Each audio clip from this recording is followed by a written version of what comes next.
Sa showbiz, isang iskandalo lang at tapos na ang lahat. Pero ibahin mo itong mga artista na to dahil sila lang naman ang nagpapatunay na comeback is real.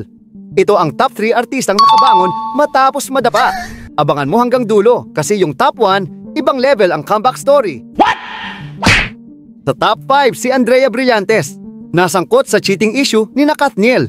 Pero imbes na matumba, mas lalo pang umangat. Ngayon, sunod-sunod ang brand deals at projects. Patunay na hindi basta-basta si Blythe. Nice. Sa top 4, Mika Salamanca. Isa sa pinaka-pinag-usapang influencer noon. Lalo na nang makulong sa Hawaii dahil sa paglabag sa quarantine rules. Sinundan pa diyan ng issue kay Tulfo. Kaya maraming tumigil sa pagsuporta sa kanya. Pero nakabangon si Mika. Ngayon, balik trending ulit matapos manalo sa PBB. Wow naman! Wow! Sa top 3, Daniel Padilla.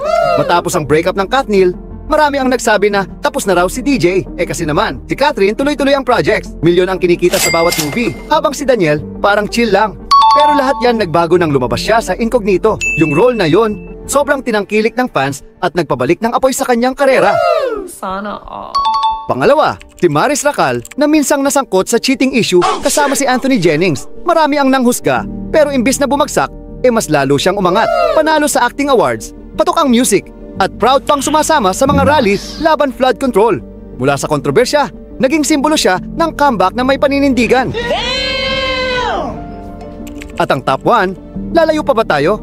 Si Baron Geisler, isa sa pinaka-kontrobersyal na aktor sa showbiz. Naalala mo pa nung nasa PBB siya? Lagi siyang may kaaway, puro gulo at inuman ng issue.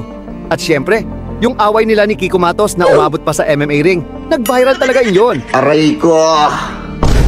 Pero ngayon, ibang Baron na.